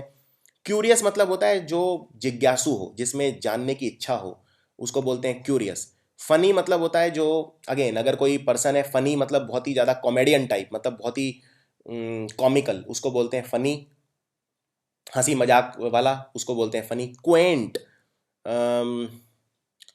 ऑकवर्ड, स्ट्रेंज, स्ट्रेंज मतलब अजीब, बहुत ही अलग तरह का। ऑकवर्ड मतलब अजीब। अनयूजुअल मतलब जो सबसे हटके हो, अनयूजुअल। ऑड भी उसी को बोलते हैं, जो अनयूजुअल होता है। एक्सेंट्रिक भी उसे ही बोलते हैं। तो ये सारे शब्द का मतलब एक है। क्वेंट इसमें थोड़ा सा अलग शब्द है। क्वेंट का मतलब होता है कोई अपने एक अलग तरीके से, कोई अलग है। जनरली वैसे इसको ओल्ड फैशन के लिए भी यूज़ किया जाता है। अगर कोई थोड़ा सा पुराने ख्याल का है, ओल्ड फैशन्ड है, थोड़े से कपड़े पुराने तरह के पहनता है, तो वो भी एक अलग दिखेगा, यानी वो भी थोड़ा सा एक्सेंट्रिक बिहेवियर होगा। एक और बहुत इंपॉर्टेंट वर्ड है एक्सेंट्रिक पर्सन के लिए, और वो है मतलब एक्सेंट्रिसिटी जिसको बोलते हैं, यानी कुछ अलग होना, उसको बोलते हैं एक्सेंट्रिसिटी। और इसके लिए शब्द यूज होता है इडियोसिंक्रेसी। इडियोसिंक्रेसी भी वही है कि अगर किसी पर्सन की कोई खास पहचान है, तो वो उसकी इडियोसिंक्रेसी है। यहां पे खास पहचान मतलब उससे नहीं है, शोहरत से। खास पहचान मतलब उसकी कोई ऐसी हरकत है जो उसकी इमेज बन जाती है। जैसे मान लीजिए कि क्रिकेट टीम में 11 खिलाड़ी हैं, और 11 में से 10 खिलाड़ी सफ़ेद रंग की टोपी पहनते हैं खेलते वक्त, लेकिन एक खिलाड़ी ऐसा है जो हमेशा ऑरेंज कलर की टोपी पहनता है। तो वो उसकी एक इमेज बन जाएगी, एक उसकी जो पहचान है उस टोपी के साथ बन जाएगी, यानी वो उसकी एक्सेंट्रिसिटी बन जाएगी, यानी उसका बिहेवियर सबसे अलग है, अनयूजुअल है, एक्सेंट्रिक है, या ये है उसकी idiosyncrasy. So I hope this is clear to you. अब इसके उल्टे शब्द देखते हैं। अब या तो कोई अलग है, या कैसा होगा, बहुत ही साधारण, यानी ऑर्डिनरी, यानी बिल्कुल कन्वेंशनल, जैसे सब होते हैं, जैसा चला आ रहा है, कन्वेंशनल, कोई नयापन नहीं, उसे बोलते हैं कन्वेंशनल। यानी एक तो शब्द होता है मॉडर्न, आधुनिक, कुछ नया, और एक होता है कन्वेंशनल यानी जो चला आ रहा है पुराने टाइम से, उसको बोलते हैं कन्वेंशनल। नॉर्मल मतलब कुछ अलग ना होना, बिल्कुल नॉर्मल, एबनॉर्मल का उल्टा। और कॉमन यानी साधारण, अगेन। यूजुअल मतलब जो एक्सपेक्टेड है वही। तो ये हैं इसके उल्टे शब्द। सो दिस वाज अ थोड़ा सा डिफिकल्ट शब्द है, इस पे थोड़ा सा ध्यान देना होगा आपको। Victory already covered. Abundance, abundance मतलब कोई चीज जरूरत से ज्यादा होना, बहुत ज्यादा होना। एबंडेंस को बोलते हैं भौतिकता। किसी चीज की भौतिकता मतलब किसी चीज का बहुत ज्यादा होना, बहुत ज्यादा धन दौलत वेल्थ होना, उसके लिए वर्ड यूज होता है एबंडेंट, एबंडेंस। और एबंडेंस मतलब प्लेंटी, प्लेंटी मतलब भी होता है बहुत ज्यादा। अगर आप बोलते हैं आपके बहुत सारे दोस्त हैं तो आप बोलेंगे I have plenty of friends, या आई है he has a lot of. तो प्लेंटी का मतलब होता है बहुत ज्यादा यानी अ लॉट ऑफ। प्रोफ्यूजन मतलब एक तरह से प्रोफ्यूजन मतलब बहुत ही ज्यादा होना किसी चीज का, जरूरत से ज्यादा। सरप्लस भी इसे बोलते हैं। और इसके लिए एक और बहुत अच्छा शब्द है जो एग्जाम में पूछते हैं अक्सर, सुपरफ्लुअस। सुपरफ्लुअस मतलब भी होता है जरूरत से ज्यादा। और सरप्लस, जैसे फॉर एग्जांपल सरप्लस वर्ड आपने कहाँ सुना होगा? जैसे बोलते हैं इस बार जो फसल हुई है वो सरप्लस हुई है। सरप्लस मतलब इतनी ज़्यादा हो गई है कि उसे बेचना मुश्किल है, उसे खाना मुश्किल है, खपाना मुश्किल है, यानी सरप्लस फसल हुई है। तो अगर सरप्लस हमारे पास होगी फसल तो हम क्या करेंगे? उसका निर्यात करेंगे, उसे एक्सपोर्ट करेंगे। तो या तो चीज़ कोई होती है ज़रूरत से ज़्यादा या होती है ज़रूरत से कम। ज़रूरत से कम के लिए अगर कोई चीज़ कम पड़ जाए तो आप बोलेंगे स्कैरसिटी हो गई है, यानी कमी हो गई है। जैसे फॉर एग्जांपल चेन्नई में बाढ़ आई हुई है और इस वक्त वहाँ के लोगों के लिए खाने की स्कैरसिटी है यानी कमी है। डेफिशिएंसी मतलब किसी चीज़ का कम होना, जैसे विटामिन की कमी हो जाती है बॉडी में तो उसे बोलते हैं विटामिन डेफिशिएंसी। डर्थ मतलब भी किसी चीज़ की कमी या शॉर्टेज, लैक या नीड। तो ये सारे एक ही सेंस में यूज़ होते हैं, यानी कोई चीज़ कम है तो उसके लिए हम ये यूज़ कर सकते हैं। Next, acquisition. एक्विजिशन मतलब किसी चीज़ को पा लेना। एक्विजिशन किसी चीज़ को पा लेना, किसी चीज़ को अचीव कर लेना, उसको बोलते हैं एक्विजिशन। एक्विजिशन का एक बिजनेस मीनिंग भी होता है, बिजनेस में भी यूज़ करते हैं। जैसे फॉर एग्जांपल अगर किसी कंपनी ने कोई दूसरी कंपनी खरीद ली यानी उसने उसको पा लिया, यानी उसने उसको एक्वेस्ट कर लिया, यानी उसको एक्विजिशन कर लिया, यानी किसी चीज़ को एक्वायर कर लेना, किसी चीज़ को पा लेना। अब किसी चीज़ को आप पा लेंगे तो आपका बेनिफिट होगा यानी फ़ायदा होगा, गेन यानी अगेन फ़ायदा, अचीव कर लेना किसी चीज़ को, अपनी संपत्ति बना लेना किसी चीज़ को पाके यानी पोजेशन, और अटेनमेंट यानी किसी चीज़ को अगेन पा लेना, अटेन कर लेना। तो इन सब का मीनिंग एक है। और किसी चीज़ को खो देना, किसी चीज़ की कमी हो जाना यानी डर्थ। डर्थ मतलब कमी, ये शब्द मैं ऑलरेडी आपको बता चुका हूँ। डर्थ मतलब होता है किसी चीज़ की कमी यानी पॉसिटी, PAUCITY, पॉसिटी मतलब भी कमी। और अभी जो मैंने पहले शब्द सिखाया आपको स्कैरसिटी, स्कैरसिटी मतलब भी कमी। और लॉस मतलब क्या होगा? कोई चीज़ नुकसान हो जाना। तो फायदे का उल्टा नुकसान यानी लॉस। सो ये हैं इसके उल्टे शब्द। अगला देखते हैं कंसीट। कंसीट मतलब घमंडी, जिसमें बहुत ज़्यादा घमंड हो, जो अपने आप को बहुत ज़्यादा दूसरों से इम्पोर्टेंट समझता हो, अपने आप को जो बहुत ज़्यादा बनता हो, अपने आप में बहुत ज़्यादा घमंड जिसमें हो, यानी उसको बोलते हैं ईगोइस्टिक, ईगोटिस्टिक या ईगोइस्टिक। एरोगेंट, बोस्टफुल, बोस्ट करना यानी अपनी अपने मुंह में या मिट्ठू बनना, अपनी तारीफ करना। हॉटी, अगर कोई बहुत ज़्यादा हॉटी है यानी अगेन बहुत ज़्यादा घमंडी है। प्राउड है या पॉम्पस मतलब बहुत ज़्यादा दिखावेबाज है, तो पॉम्पस बोलते हैं दिखावेबाज को, जो दिखावा करता है। और पॉम्पस के लिए एक शब्द और यूज़ होता है बॉम्बास्टिक। बॉम्बास्टिक मतलब भी बहुत ज़्यादा दिखावा करना। और इसके उल्टे शब्द होंगे जो बहुत ज़्यादा विनम्र व्यक्ति होगा, जिसमें बिल्कुल घमंड नहीं होगा, बिल्कुल विनम्र यानी मॉडेस्ट, यानी मीक या हम्बल। तो इन तीनों का मतलब एक ही है। इसके लिए एक इडियम भी यूज़ करते हैं हम, और उसको बोलते हैं down to earth. Down to earth यानी अगर आप बोलते हैं किसी पर्सन के लिए he is very down to earth, इसका मतलब वो बिल्कुल घमंड नहीं है उसमें, बिल्कुल वो एकदम उसके पैर जमीन पे रहते हैं, यानी he is very down to earth. आगे बढ़ते हैं। ये थोड़ा अच्छा शब्द है ट्रांसपेरेंट। ट्रांसपेरेंट मतलब होता है जिसमें से बिजली लाइट पास हो जाए, उसको बोलते हैं ट्रांसपेरेंट। जैसे फॉर एग्जांपल आप अगर गाड़ी का शीशा देखें, या मान लीजिए आप कोई नॉर्मल एक शीशा देखें, साफ शीशा, तो वो ट्रांसपेरेंट है, यानी आप उसके आर पार देख सकते हैं। तो ट्रांसपेरेंट मतलब होता है आर पार, यानी अगेन ट्रांसपेरेंट के कई मीनिंग हो सकते हैं। फॉर एग्जाम्पल अगर मैं बोलता हूं कि कोई पर्सन बहुत ट्रांसपेरेंट है, यानी आप उस पर्सन के आर पार तो नहीं देख सकते, लेकिन इसका मीनिंग क्या है? इसका मीनिंग ये है कि वो जैसा दिखता है बिल्कुल वैसा ही है, उसका उसने कोई अपने अंदर सीक्रेट छुपा के नहीं रखे, यानी बहुत ही अच्छा किस्म का व्यक्ति है, बहुत ही आर पार देख सकते हो आप उसके, यानी जैसा बोलता है वैसा ही करता है, यानी उसकी कथनी और करनी में फर्क नहीं है। तो ऐसे पर्सन को बोलते हैं ट्रांसपेरेंट पर्सन। तो हम सबको ट्रांसपेरेंट होना चाहिए, ऐसा ही होना चाहिए, यानी एकदम फ्रैंक होना चाहिए, जो चीज़ स्ट्रेट फॉरवर्ड जो है बिल्कुल वैसा कहना। लूसिड मतलब एकदम साफ साफ, बिल्कुल साफ साफ, तो उसको बोलते हैं लूसिड। इसका कई सेंस में यूज़ कर सकते हैं लूसिड। फॉर एग्जाम्पल उसने मुझे बहुत अच्छे से समझाया, यानी एकदम फ्रैंकली समझाया, एकदम लूसिड तरीके से समझाया। लूसिड मतलब एकदम आसान तरीके से, एकदम उसे आसान बनाकर, एकदम ट्रांसपेरेंट तरीके से। ओपन भी वही है, क्लियर, एकदम साफ क्लियर। ऑब्वियस मतलब जो चीज़ नज़र ही आ रही है, यानी अपेरेंट है या विजिबल है। तो ये सब के मतलब होते हैं ट्रांसपेरेंट। और एक होता है बिल्कुल इसका उल्टा, यानी ओपेक। ओपेक मतलब जिसमें से बिजली पास ना हो। ओपेक किसी भी सेंस में यूज़ कर सकते हैं। जैसे फॉर एग्जांपल अगर आप कोई दीवार लें तो दीवार में से तो रोशनी पास नहीं होगी, यानी दीवार है ओपेक। इसी तरह ओपेक पर्सन भी हो सकता है। ओपेक पर्सन होता है जो थोड़ा सा गोल किस्म का होता है, यानी उसके आप आर पार नहीं देख सकते, यानी उसको इतने आसानी से समझना पॉसिबल नहीं है, उसको बोलते हैं ओपेक। क्लाउडी, क्लाउडी होता है धुंधला। अगर कोई चीज़ धुंधली है तो आप अगेन उसके आर पार नहीं देख पाएंगे। आप सुबह अगर अपनी गाड़ी का शीशा देखते हैं सर्दियों में, तो उस पर धुंध जमी हुई होती है, यानी वो क्लाउडी है, यानी उसमें से आर पार नहीं देखा जा सकता।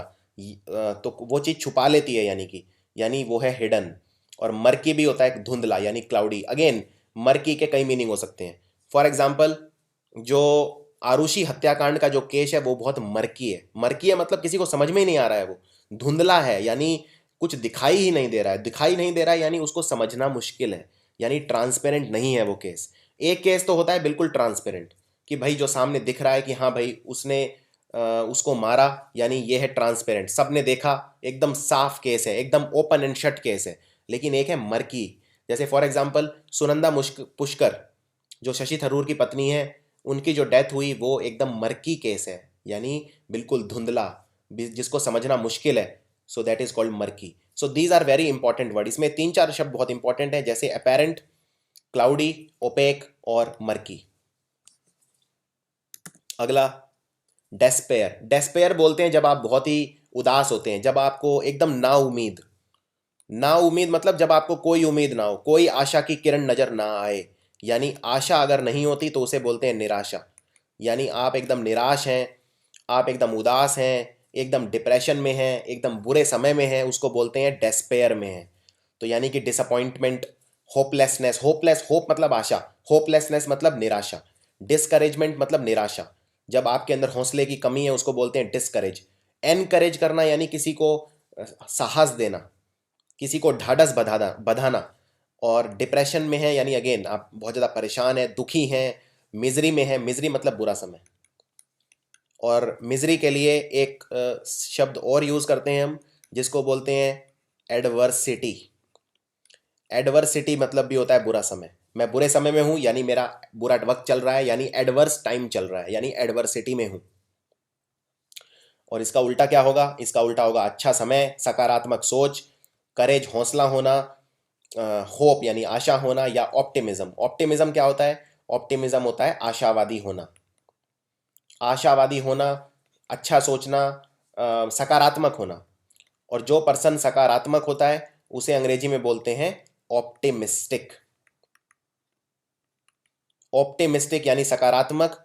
और जो नकारात्मक, अब जो पर्सन बहुत ज़्यादा डिसअपॉइंटेड है, जिसको कोई आशा की किरण नज़र नहीं आ रही, जो बुरा सोच रहा है, खराब सोच रहा है, यानी उसे कोई आशा की किरण नज़र नहीं आ रही, वो है नकारात्मक, यानी नेगेटिव पर्सन।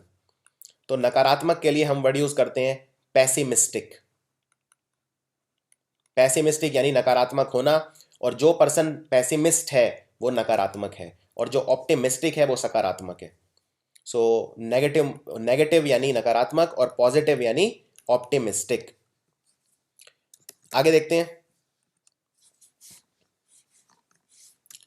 किसी चीज को कंडेम करना। कंडेम करना यानी किसी चीज का खंडन करना। यानी कहना कि मैं इस चीज की मंजूरी नहीं देता, मैं इस चीज का विरोध करता हूं, उसे बोलते हैं कंडेम करना। यानी किसी चीज का विरोध करना, किसी चीज को अपनी मंजूरी नहीं देना, किसी चीज को क्रिटिसाइज करना, यानी किसी चीज की इंसल्ट करना कि ऐसा नहीं होना चाहिए। फॉर एग्जाम्पल, अमेरिका में अभी कैलिफोर्निया के अंदर गोली चली और 12 लोगों की हत्या हो गई, ये कल की न्यूज़ है। तो ओबामा ने इस खबर का विरोध किया है, इस हत्या का विरोध किया है, इस इंसिडेंट का, इस एक्सीडेंट का विरोध किया, यानी उसने उस खबर को कंडेम्न किया है, यानी उसका खंडन किया है। तो यानी किसी चीज को सेंसर करना, रिब्यूक करना, ब्लेम करना, क्रिटिसाइज करना या डिनाउंस करना, इन सब का मीनिंग एक ही है, यानी कंडेम करना, किसी चीज का विरोध करना, किसी चीज के खिलाफ बोलना। तो ये सारे शब्द उस सेंस में यूज होते हैं। और किसी चीज की तारीफ करना, यानी किसी चीज को अपनी मंजूरी देना, यानी आप उसको अप्रिशिएट कर रहे हैं। अप्रिशिएट कर रहे हैं मतलब उसकी तारीफ कर रहे हैं, या उसको प्रेज कर रहे हैं यानी तारीफ कर रहे हैं। एक्विट करना, एक्विट के वैसे कई मीनिंग होते हैं। देखिए, ब्लेम का मतलब होता है किसी पे इल्जाम लगाना। इसके लिए हम दो शब्द यूज करते हैं, एक किसी को चार्ज करना और दूसरा किसी को एक्यूज करना। फॉर एग्जाम्पल, अगर आप किसी पे इल्जाम लगा रहे हैं यानी आप उस पर एक्यूजेशन लगा रहे हैं या आप उसे एक्यूज कर रहे हैं। और अगर आप किसी को इल्जाम मुक्त कर रहे हैं तो यानी आप उसे एक्विट कर रहे हैं, यानी फ्री फ्रॉम चार्ज। आप उसे कह रहे हैं कि नहीं, तुमने कोई कुछ नहीं किया, तुम बिल्कुल निर्दोष हो। तो किसी को दोष मुक्त करना, उसको बोलते हैं एक्विट करना। These are very important words. Acquit करना यानी किसी को दोष मुक्त करना, और ब्लेम करना किसी को यानी किसी पे दोष लगाना। एक्सोनरेट करना और एक्विट करना एक ही बात है। एक्सोनरेट करना मतलब अगेन किसी को दोष मुक्त करना, किसी को यह कहना कि तुम गिल्टी नहीं हो, यानी किसी को डिक्लेयर करना नॉट गिल्टी। सो उसे बोलते हैं एक्सोनरेट करना।